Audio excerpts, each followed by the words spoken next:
Hi guys, it's me, Ginger Snaps, and I'm back for more 90 Day Fiancé fuckery.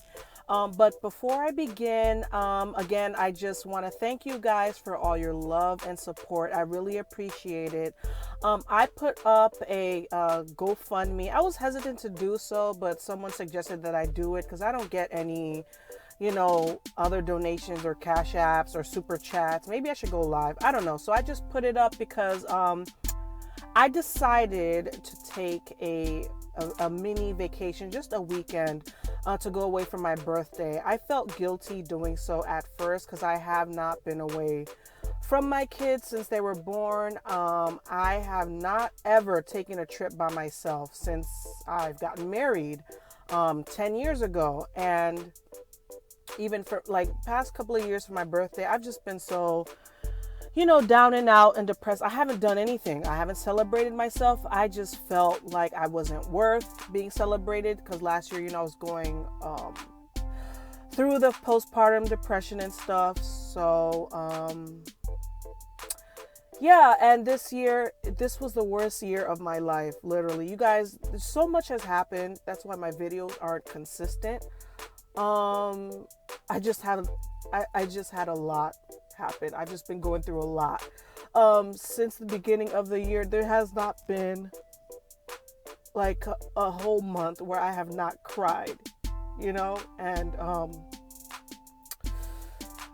August, for the first time in a long time, I didn't cry almost every day. I had some good news, some okay news. I'm still going through a lot. But August, I had some okay news, so I'm starting to feel better. I'm in therapy. And I've seen two therapists and they said you need to go away, and I felt guilty as a mother. But then I decided, my friend, she's like, let's just go. We have to go. You deserve. She knows what I've been through, my friend. She said you deserve to be celebrated, to be, just to kick back and relax and not think about your problems. And so I said, you know what? I'm going to go. So I just put a GoFundMe, $500. If you guys want to donate, it's fine. Just a little gift for me. Like I said in my GoFundMe description, I contemplated suicide a lot this year. It's just been so tough. I'm sorry. This is supposed to be funny and, the 90 day, but you guys have helped me so much. This is so therapeutic. My therapist noticed that I'm feeling better. She said, keep going. That's why I'm trying to do more videos. And this birthday represents to me choosing life. I'm not, I'm in therapy. I'm not thinking about those bad things anymore, about suicide, stuff like that. I choose my kids. I choose life. That's why I said, I'm going to go away. I'm going to celebrate myself. I'm a Thanksgiving baby. So yeah, I'm going to do it. I'm going to try not to feel bad. And it's just a weekend, 3 days that I'm going away. So if you guys want to help me out there, yeah, like I said, 500. I don't know how this GoFundMe things works. Even if it's, a little less than that, I don't care. Just, whatever, if you guys want to help out. And I thank you guys so much. You guys don't understand. I read all the comments. I got to shout out. Oh my God, I'm going to get the name and I'll shout it out. But one person said that my voice, I don't know, they love my voice or it's soothing or something. You know what? I used to hate my voice and hate hearing myself. But that really amped me up. You guys really amped me up. Everything, positive, negative comments, everything just gives me life. It's something to look forward to. So again, thank you guys so much. I guess I'll put the GoFundMe link in my bio or description or whatever. But yeah, so that's what that's about. So again, you guys, thank you in advance for anything you give.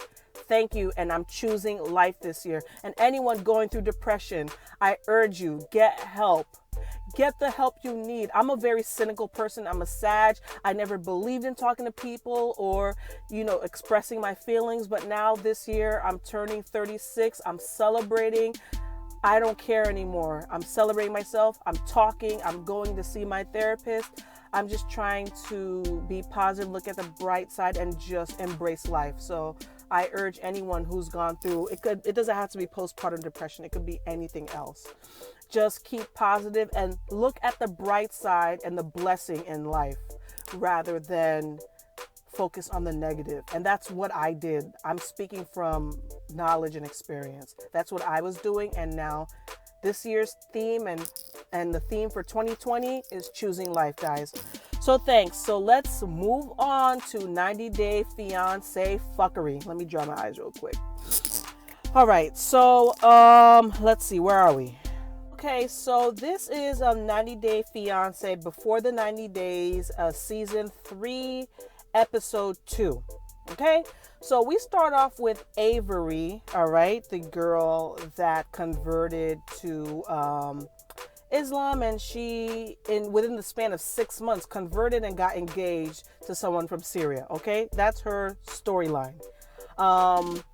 So she meets her friends at the gym to set the record straight, because everyone in her life is in disbelief of what this girl, this former wild child, is doing. So I think she's the type of girl that's always surprising people and just throwing people for a loop. So they're talking, and they're like, yeah, I can't believe you're doing this. You know, they're asking questions about her. Is his name Omar? His name is Omar. And so she goes on to tell them that I guess he's strict, or, you know, he's very stoic. He's Muslim. So they take their culture very seriously. So she says she wishes that she waited, I guess, to have intercourse for him. To be her first, because he's never kissed a girl, and he's never had sex. And apparently, how old is she? 19. So Avery has been there, done that, and he's not happy about it. And I think she said he also gets on her because she's not modest enough.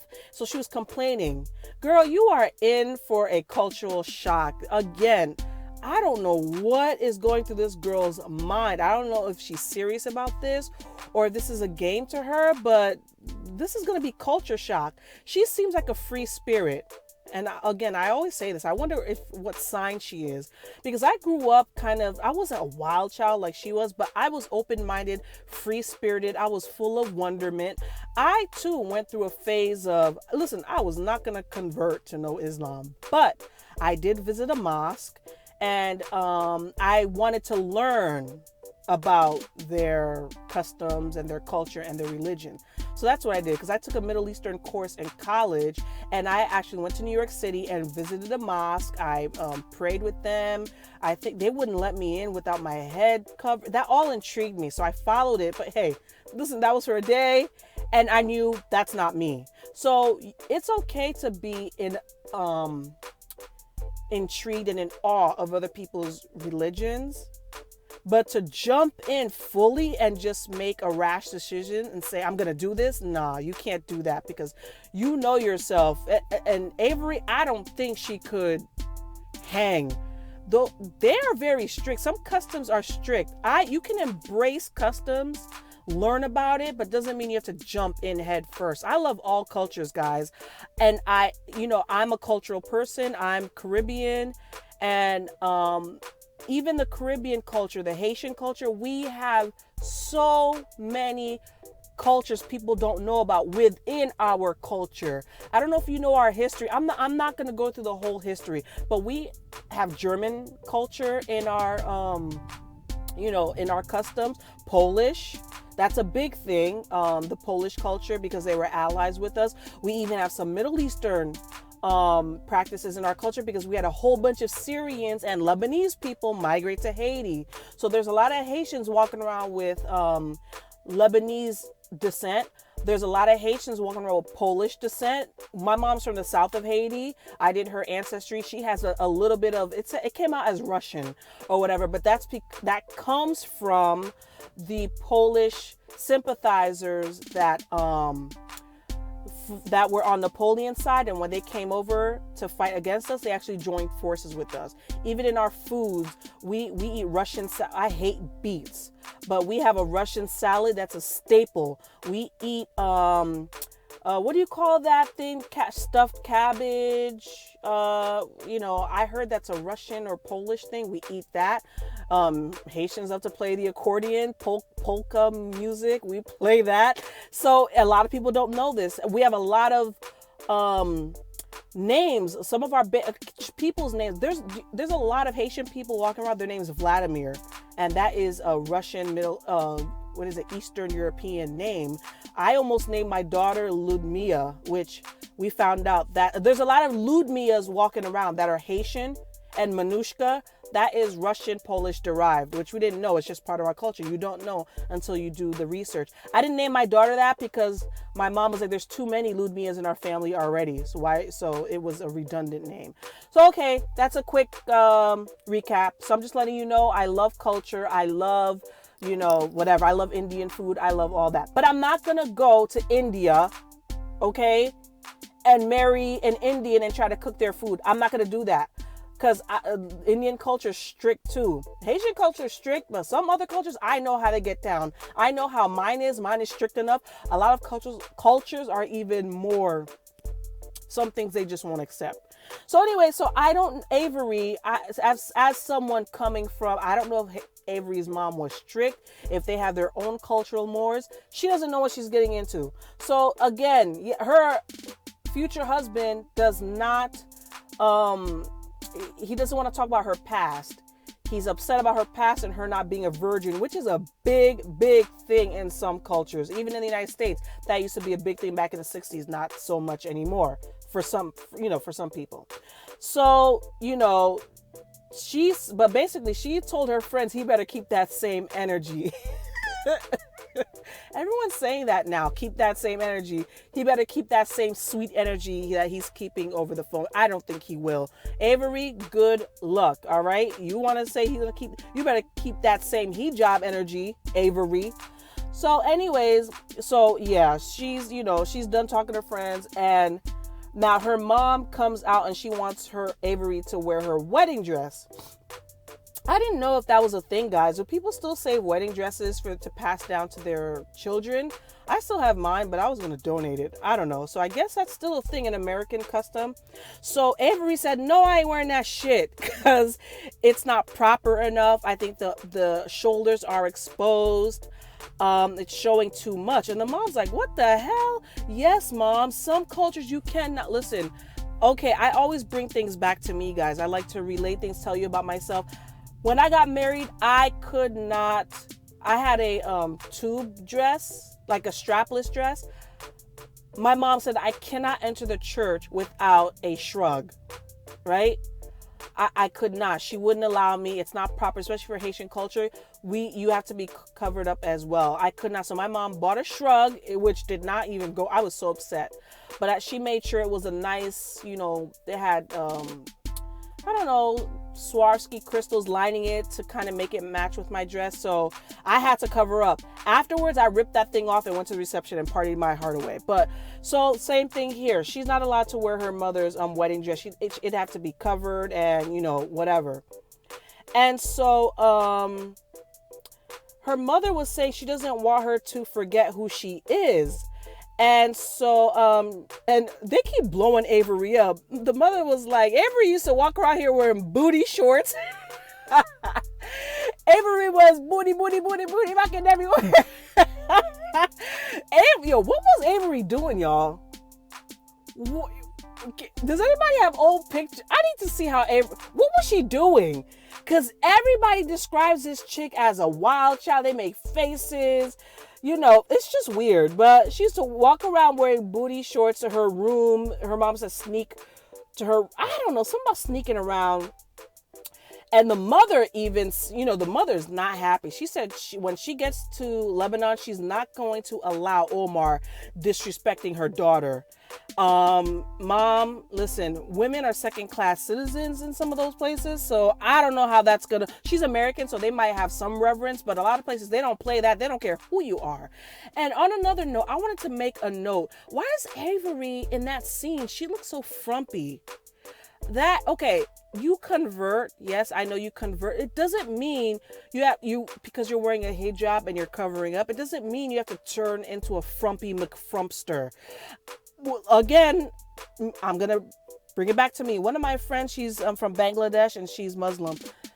This girl is gorgeous. She has the most beautiful, saris, the most beautiful hijabs, and her makeup. Listen, my friend and a lot of these Muslim, Bangladeshi, people, their makeup rivals some of these beauty YouTube gurus. I swear. And this was back in like 2005 when we were in college. This girl's makeup was on point. I don't know what it is. I don't know what kind of dyes these people are using, what kind of makeup. Is it a different kind of makeup? But their makeup is on point. The only thing that was on point on Avery was that red lipstick look she had in her confessional. That was nice. But she just looks plain. And I don't know if she's equating being a Muslim woman, wife, to just being a frump. No, you don't have to let yourself go. So Avery, come on, get with it. You're too young for this. Come on. So now she's packing and her snitch bro is still talking shit and helping her pack. And the mom, Avery's mom is hoping that she leaves Omar if it goes bad. And she's, I don't know, the mom is just casting a negative shadow. It's not looking good. The mother is just not with it. You can tell. And I think when they went to the airport, the mom is still complaining. You know what? I can't blame the mother. This is in a 6-month span. This girl converted, engaged, and on a TV show. So the mother is yeah, you know what? I couldn't imagine. I cannot imagine what's going through this mother's mind. So I know she's, being very negative, but I mean, can you blame her? So Avery loses her phone at the airport and the mother's about to walk away. She's like, this is a bad sign. The mother's doing anything to cancel or get out of this trip. And so, we'll see what happens next week. Will they get on the plane? Will they not? I don't know. But one thought I had about this scene, guys, did Avery do things that were so unsavory that she's trying to atone for her sin, guys? You know what I mean? All right, let me explain it. Some people, they led some unsavory lives. So they turn to religion to try to absolve themselves, right? To try to, get thee to a nunnery. I said it the last time, meaning some women, they just had some salacious lives that they go to a nunnery and they just try to do good deeds and be good, abstain from sex, and just be good citizens, So, I wonder, is that what Avery is doing? Or is this chick just, just a flighty girl, full of wonderment, full of amazement, and she just wants to try this out? What do you guys think? Because that religion for some people is a source of, self-pity and trying to do good, and they turn into piety. They try to be pious to get God's forgiveness. So that's what, crossed my mind when I watched this scene. But again, let's see what happens next week. Let's see what happens when she meets Omar. Hopefully it goes well, guys. I don't know. All right, so so now we go back to Caesar's blockhead ass, and so Caesar is taking a walk in the park, and he calls Maria, and Maria's like, hello. And he's like, hey there, yeah, you lying bitch, ain't no war, what's going on, what the fuck? She's like, yes, there is a war. This storyline is so fucking fake, guys. I can't take it anymore. Okay, all right, let's just go along. So he said, yeah, you're fine, you could book your trip to Mexico, it's okay, it's all right. And then she's like, she reluctantly agrees. She's like, man, this thing ain't gonna leave me alone. She's like, all right, Caesar, fine, I'll book it. So then he says something about he feels relieved. He felt like he jumped out of a parachute and it was closed, and now it's open. Yes, Caesar, that shit's about to close again, buddy. And so, all right. So then the next scene is his friend drops him off at the jeweler. And I'm like, what the fuck is he doing at a jewelry store? Yo, side note, his son, his friend, I think his name is Jeremy. Was that his name? Brandon? Anyways, he looked good. I was like, oh shit, okay, looking like a vanilla wafer snack. I said, okay. Anyway, so he walks into the jewelry store with that stupid jacket. Listen, is that the same jacket he wore in his talent profile? Did you guys see the last video I made that they blew Caesar up? They're saying that he's an actor, and he had a picture where he's wearing that damn leather jacket in front of a rack of nail polish. Oh my, Caesar can't get any whack. This is just, I guess every season needs one. They need just one outrageous lunatic, and Caesar is it this season. So yeah, and he was shirtless under that leather jacket. But anyways, so yeah, so they go ring shopping, and the lady's like asking him, oh yeah, what's your budget? You know, you guys, Caesar's budget is $200. I cannot, like Jocelyn from Love and Hip Hop, I cannot. What the hell? $200? I didn't even know an engagement ring, $200. Anyways, so, oh my God. So she shows him a ring, and it's not even cubic zirconia. It's like a fake ring. It's like a man-made, that's the first time I heard that, a man-made diamond. Laboratory made. I was like, all right, they just making anything today. They just make any old thing. So, yeah, this is a joke. So the lady wants to see a picture of his fiance. And so she sees a picture. She's like, oh, she's gorgeous. She looks at the picture, looks at Caesar. She's like, yeah, she's way beyond your league. That's when she realizes, yo, this dude is being taken for a ride. And so his friend is like, listen, everybody needs a friend that could tell you the truth. Get you a friend that could tell you the truth.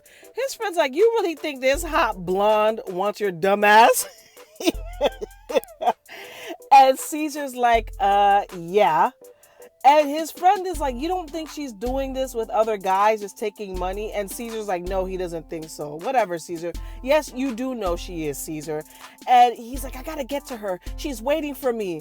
How is she waiting for you when you've been waiting 5 years to see her and she just keeps making excuses? This girl has been through martial law.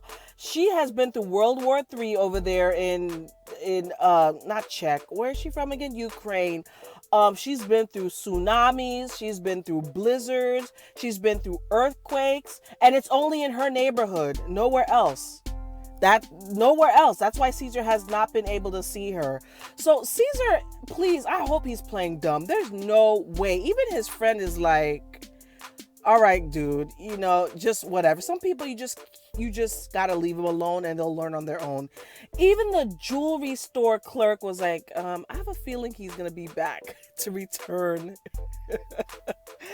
the ring. It's just everywhere he goes, everyone's side-eyeing him. This is so sad, but all right, Caesar. So that's his story this week. He got an engagement ring, and he caught Maria red-handed, and she reluctantly agreed to book her trip. So let's see if she shows up to Mexico. Let's see. I doubt it. All right, guys. So Angela's back, y'all. Angela is back, and she is planning on marrying Michael. Yes, she is. So we see Angela. She's playing with her swirly black grandbabies. I didn't know she had swirly grandkids, but she got like a good 4 of them. They were so cute. So she's tending to them. You know, she's taking care of her kids. In her confessional, she's talking. You know, Angela, low-key, guys, Angela's pretty. She is. She's, you know, I'm not going to hate all these people. She's good looking. She's just, you know, a little bit big. So, like Azan says. So, but she's gorgeous. So, okay, they recap Angela and Michael's situation from last season. And so now Angela filed for the K1 and she plans on going back to Nigeria, though. Even though she plans on marrying Michael, she's upset with him because of his IG. I guess he's being a slut whore, a bitch ass slut ass whore on IG, and Angela is just not having it. So she meets with her friend Dottie, and they go check out the wedding venue, which is called the Cotton Patch, guys. So she's talking to the coordinator. What's his name? I don't know. His name is Bud. This guy is a trip. He had the same facial expression.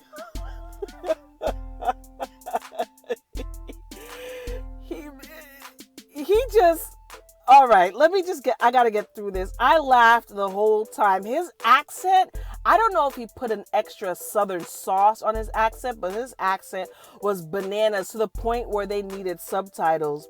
So Angela explains to Bud that she wants an American and African fusion wedding.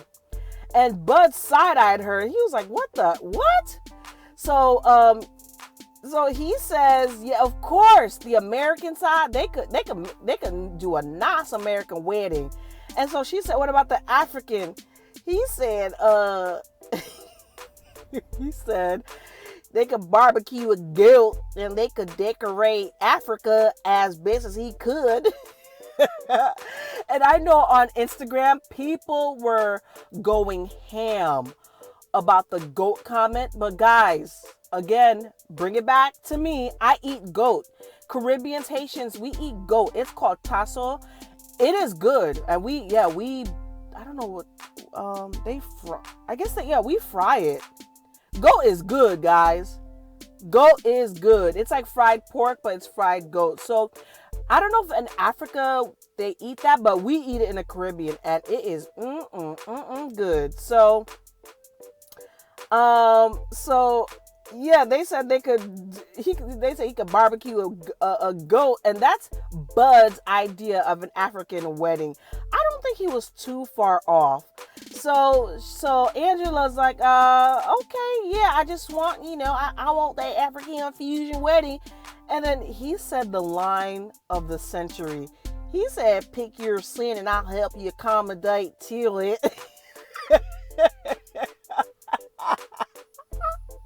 Listen, guys, I paused and then I laid down in my bed and just chuckled for a good 5 minutes.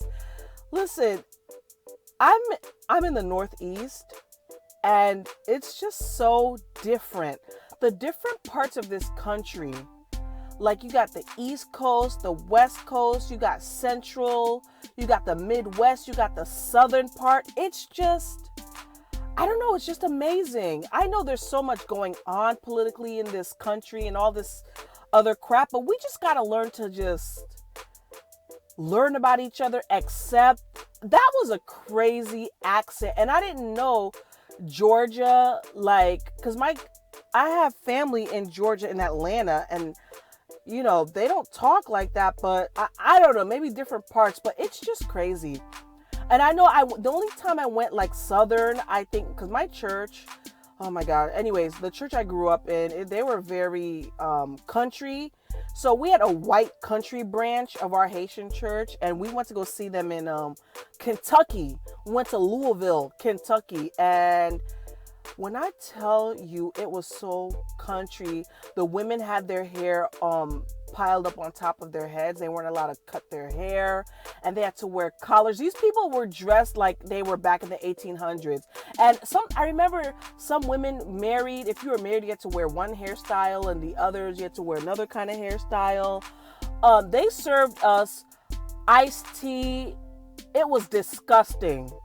I was like 12. I was like, this shit tastes nasty. They gave us grits. I was like, what the fuck is this? I never had grits. I don't know what grits are. And it was just gross. It was just, oh my God. I'll never forget that experience. But seeing Bud and Angela interact, it reminded me of that. But anyway, so he's going to accommodate to it. So he told her, that it's gonna cost $4,000 to $5,000 for the wedding. And I was like, that's cheap. But Angela, listen, Angela nearly shit her pants at the price. Angela, that's not expensive for, listen, guys, again, I'm from the Northeast, excuse me. Ooh, I just burped, sorry. I'm from the Northeast. Weddings easy up here are like over 75, 80K. Okay? My wedding was almost close to that, and it wasn't even enough. People were upset with me. I didn't invite them. It was over 200 people. Haitian wedding. It's just ridiculous up here. It is disgusting. So $4,000 to $5,000, that is a steal and a bargain. And Angela nearly lost her mind at that price. And he said, well, you want something champagne, caviar, something budget, something about I was like, there is nothing fancy about that venue, about the cotton patch.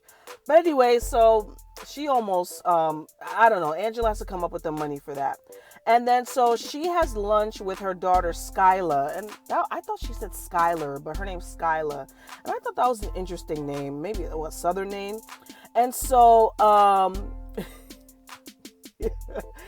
Angela is mad at Michael because Michael is looking at women, and this is fake. This has to be fake. Angela, you are hilarious. So she shows Skyla the types of women that Michael's looking at, and all I saw was chocolate rolls.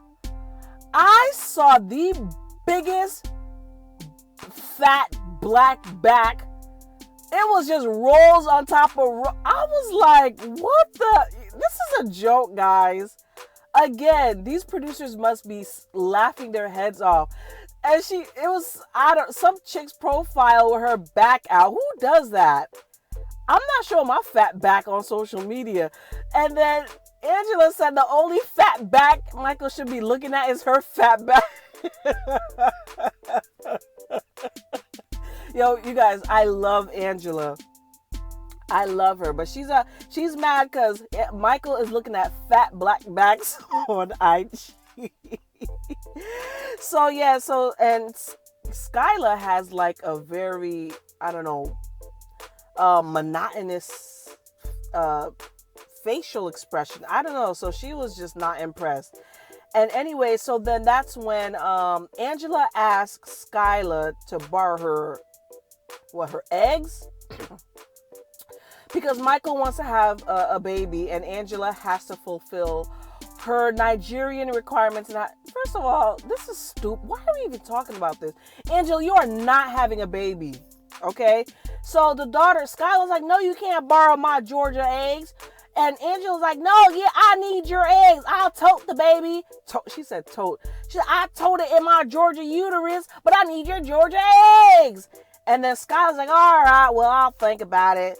So she's thinking about loaning her Georgia uterus to, Angela will carry the African Georgia embryo. I don't know. Anyways, Angela wants to have a baby, and Skyla said she's thinking about it. This is ridiculous. All right, guys, up next, we have big old freak, aka Rebecca. So Rebecca goes shopping with her daughter for some lingerie. And my first thought at seeing that was, why are you taking that to such a strict country? And lo and behold, her daughter starts talking to her and asking her questions. And her daughter, I think, mentioned the same thing. And the roles were reversed in this scene. It was like the daughter was acting like the mother, and Rebecca kind of reverted to a wild teenager. And so the daughter's like, are you going to have intercourse with him when you get there? And Rebecca's like, you bet your bottom dollar that I am. She said, I am going to freak that boy until the dark. Angela is a freak, and it came out in this scene. So when was the last time she got laid? So we established, yes, that Rebecca is horny. She says that they sexted a lot. In her confessional, she's like, oh, they sexted a whole lot. How do you sext? Like, what do you do? How do you do that through text messages? It's just weird. But as she was explaining this, she was practically wetting herself in front of the producers when she, it was just weird. Again, I'd like to see the looks on these producers' faces, and I wouldn't be able to take these people seriously. And so, but you know what? Rebecca tried on the lingerie. You guys, Rebecca is gorgeous. She has a gorgeous face. She's just an older woman, and her age is somewhat showing. She's not aging badly, but you know, you can tell she's a woman of a certain age. But listen, Rebecca got tits, slim waist, and thighs. She has a nice shape. So I was like, all right, Rebecca, go ahead. And her daughter's just side-eyeing her the whole time. But she looked good. But she's so insecure. She needs a moment, and she just creates this whole dramatic moment. She needs to be alone because she's so afraid of what Zaid will think. I think it's because of the trauma she experienced through her last ex-husband, who was also Moroccan. I think he's younger too. But she didn't learn her lesson, and she still wants some of that, Middle Eastern dick, I guess. And so, okay, she arrives at the airport, and she's nervous that Zaid's gonna leave her stranded. She's just going crazy. Rebecca's just getting herself worked up into such a tizzy. Meanwhile, they pan over to, where is he from again? Oh my God, Tunisia, right? So we meet Zaid, and the first thing I notice is Zaid's dirty ass mirror. If I know TLC cameras are coming into my house, I am scrubbing and shining everything. You know why? Because you have people like me and you watching and judging, right? I am going to make sure my house is spick and span. So he's getting ready in this dirty ass mirror. How I notice every spot. I wouldn't even be able to focus. And so, okay, we meet his parents, and the father again reiterates the rules and regulations. You cannot stay in the hotel with that woman, okay? He's like, yeah, whatever. And he lies about her age. I don't know if he's lying or if he forgot. I think she's 47. He says that she's 45. Does that make it sound better? I don't know. And so he is showing pictures. Oh, yes, Rebecca, I love. And so he shows the pictures of what Rebecca sent him. Listen, he held up the picture. I said, who the hell is that? I paused. I said, that is not Rebecca. I saw a blonde. I thought it was Maria. I thought it was Caesar's Maria. I thought it was Ashley. I said, who the hell? Yo, it was Rebecca, guys. Rebecca, listen, I don't care. Rebecca catfished the hell out of Ziad. That's why he's so smitten. She looks literally 20 years younger in that picture. Blonde, she's tatted up, so she looks like a young, edgy chick. I couldn't believe it. And you know what? Zaid too. They show Zaid bubbling down the street. Zaid's shape. Zaid is built like a whole Pillsbury Doughboy. Zaid has a thick midsection. Zaid had on the skinniest jeans that it must have took him an hour to stuff himself into. His rolls spilleth over. He looks like me when I'm PMSing and I am just all swollen and I don't, guys, no, for the women, not the guys. Do you know when you wear jeans and you're about to get your period and you're so bloated that the jeans that are usually not, not that tight, they get all tight, and my muffin top is just spilling over. That's how Zaid looked, in a perpetual state of PMS. And he looks so greasy. His skin looks sallow. I don't know. Is that the right word? I have to look it up. He just looks, and his hair, oh my God, he just is a mess. And that's why he always sends her that one facial expression picture, because I guess that was the best one that he looked decent in. And so they're both mesmerized by their ideas of one another, by just a still frame, a still shot picture. And both of them are just wetting their panties, Rebecca and Zaid, off of each other. So I said, look, I want to see this meeting. I just want to see it. So they do finally meet. And then they both, it looks like they're happy to see each other. I don't know. And they interview Zaid. He's like, yeah, she doesn't look like her picture, but she's so so beautiful, oh, so pretty. He kept saying that the whole, is that the only 2 words? So beautiful, yes, don't worry. So beautiful, so pretty. Oh, that's so annoying. So, yeah, so they meet, they hug, so beautiful, so pretty. They both catfish each other, but it looks like they don't care. And this part pissed me off too. I hate when I plan and then there's unexpected expenses. Zaid hits her with oh, you have to rent a car. And she was like, what? How does he know? That's the thing. People overseas must think we are just made out of money. We're rolling in money. How do you know that she was not on her last dime and she stretched it far enough for this trip? What if she didn't have money to rent? I think she's there for 2 weeks. She has to rent it for the whole trip. So she was not happy about that. But anyway, so off they go to the hotel. She's driving, and I think at this point she's just ready to jump his pants. She's ready to ride that not Moroccan, Tunisian pole. That's Rebecca's next step. So I'm curious to see. I shudder at the thought of them bumping and grinding, but it'll be interesting to see her reaction to that. Rebecca, I hope you got your money's worth. All right, up next we have Nutcase Darcy. So Darcy is out having drinks with her girls. It's her sister and her friend. And apparently we have another cringe-worthy moment in this episode. So Darcy's friend gets drunk and Darcy decides to FaceTime her European beau, Tom. And then all of a sudden, I guess Tom and her friend start flirting. It's just this weird exchange. And then the friend flashes Tom with her boobs. What the hell? It was so awkward. So then now Darcy starts to act all, she starts to go through her dramatic phases.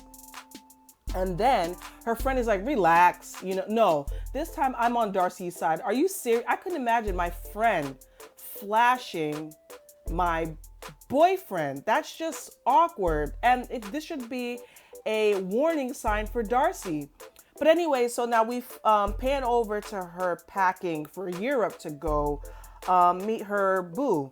And she's nervous, she's having a mini meltdown and she wants him to keep that same energy. The energy, guys, the lovable, when you first meet and they can do no wrong and they're so cute, so smart, so nice, so kind. Yeah, so she hopes he keeps that same energy. Well, Darcy, you had a warning before with him basically flirting with your friend who flashed him and he had no problems with it. And I think Darcy brought it up to him and he said basically, bitch, I do what I want. All right, I do what I want. And I guess, did she end up this is just weird, you guys. I don't care to entertain this storyline that much because again, it's all fake. Darcy, you went through it with Jesse already for last 2 seasons. And then now you're doing it again. You're going through another relationship, another long distance relationship with another European guy. Just give it up and, traveling abroad to go see him. You don't think these guys are playboys. They have money. They have, the good looks. And you think they're really only devoted to you here in the States? Get a life, Darcy. Come on, be real. Be realistic about things. Then they bring up the fact that Jesse called her in the morning at 3 a.m., just randomly called her and Darcy didn't pick up. And then it's this whole conversation of, why is Jesse calling me? And you know what, guys? I give up. Listen, this whole Darcy thing, again, it's another fake storyline. I'm making the prediction that she's gonna have another get out of my life. She's gonna have another meltdown like that with Tom. And then lo and behold, Jesse's going to appear like the white knight in shining armor as he is and come back into Darcy's life. And Darcy's going to fall into his arms out of grief over her breakup with Tom. And then they're going to get back together again, her and Jesse. And she's going to do something off the bias again. He's going to get mad at her and accuse her of ruining everything again. I have a feeling. Don't be surprised if Jesse creeps up into this season. I have a strange feeling there's going to be interesting twists. Mark my words, guys, because this whole shit is bullcrap. All right, last but not least, we go to Tim. Tim, again, is the self-described ugly duckling who had a fiance named, what's her name? Oh, Veronica. That's her name. Who looks like a whole wrestler. Doesn't she look like a female wrestler? Anyway, so yes, Veronica has a daughter. They broke up, but they're still best friends. And he claims Veronica's daughter as his daughter. She calls him daddy, blah, blah, blah. So now Tim fell in love with a girl named Jennifer from Bucaramanga. You guys remember Bucaramanga is where Pau is from. Anyways. So yeah, she's a sexy IG hot mama Latina spicy I. And he fell in love with her. He's gonna go shower her with gifts in Colombia, go meet her and propose and spend his life with her. He wants to start a family, whatever. So this storyline, I just don't care about it. So Jennifer is jealous of Veronica, but she doesn't know the fullest extent of Tim and Veronica's relationship. Yeah, I know they're best friends, but I think Veronica considers Tim like they're a part of each other's lives. They're staples of each other's lives. So this storyline is basically how is Tim going to balance his ex-fiance, Veronica, and their daughter, his stepdaughter, so to speak, and his new boo, Jennifer, who also has a daughter. So they're going to be competing for his love and his money because he has money. Is that why Veronica stuck around? Where is Veronica's daughter's father? Why is her daughter calling him father? It just all doesn't make sense. So, and they had a going away party for Tim, and Veronica took a picture and they sent the picture to Jennifer, who then got consumed with jealousy. Why is she doing that? Why is she trolling her like that? So yeah, so she sent the picture, blah, blah, blah. Okay, so Veronica drops him off at the airport. Oh, before that, Veronica gave Tim her ring that he proposed to her with previously to propose to Jennifer. This is just bullshit, okay? It's just crap. He has money. Buy another ring. You're loaded. He has his own gun making business. This is stupid. I hate these little nuances in these storylines because it's just stuff that are not practical. It's not really things that would really happen that often in reality. So I hate when they interject these stupid little things to cause conflict. But that's what it is. Here we are. So he drops her off. No, Veronica drops Tim off at the airport. She's like, don't forget about us. Don't forget about us. He's like, yeah, whatever. And then before he goes, he's like, oh my God, I'm going to go meet Jennifer. I'm excited. But, there's something in my past that I have to come clean. Oh, it's always something, right, guys?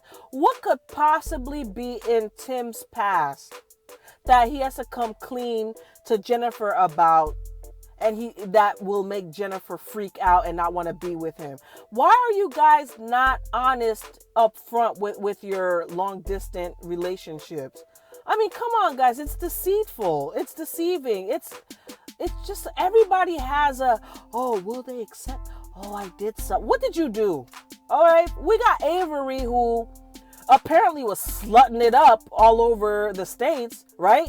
I don't know I still don't know what Avery was doing, but Avery was just, she was just busting it wide open all over the world, apparently. Now, Tim, what did you do? Right? Were you a pimp? Were you Avery's pimp? You know what I mean? Like, what's going on here? So that's another thing that remains to be seen. That's Tim's story. I guess that's his plot, you know? Whatever. So, and we'll see. Veronica's gonna sabotage. You know, I don't think it's gonna work out. She's gonna sabotage it. Ain't no way Veronica's gonna let that go, because it seems like Tim really does take care of them financially. Yeah, it's not gonna last. There's gonna be too much conflict. Veronica is going to clothesline Jennifer, because like I said, she looks like a whole wrestler. She has very strong features. I have a deep voice, but Veronica is very testosterone filled ish. Yeah. So all right, guys, so there we have it for season 3, episode 2 of 90 Day Fiancé. Before the 90 days, what did you think about this episode? It was okay. Everybody is on the brink of meeting their lover, except for Caesar. Caesar is not going to meet Maria, because Maria is going to be fighting forest fires next week, and she won't be able to make it to Mexico. Okay, Maria is busy. She's a busy woman fighting wars, and she's fighting, you know, a lot of things, fighting nature. She's very busy. So I can't wait to hear the results of Rebecca and Zaid's sex session. That's sweaty ass sex. Oh my God. Let's see how that goes. Yeah, so it was an okay. Oh, I can't wait for Avery to meet her dude. Let's see how that goes. Let's see. They get on the plane, how the mom reacts to Omar. Yeah, you guys, so stay tuned. So thank you guys so much.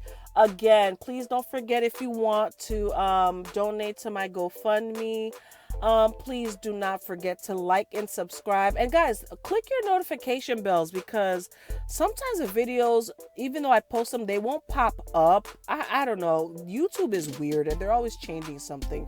So click your notification bell as well. So to notify you of when I do post. I'm going to try to post more often, guys. You guys lift my spirits. I love you. I do this for you. Yeah, so until next time, guys. Bye.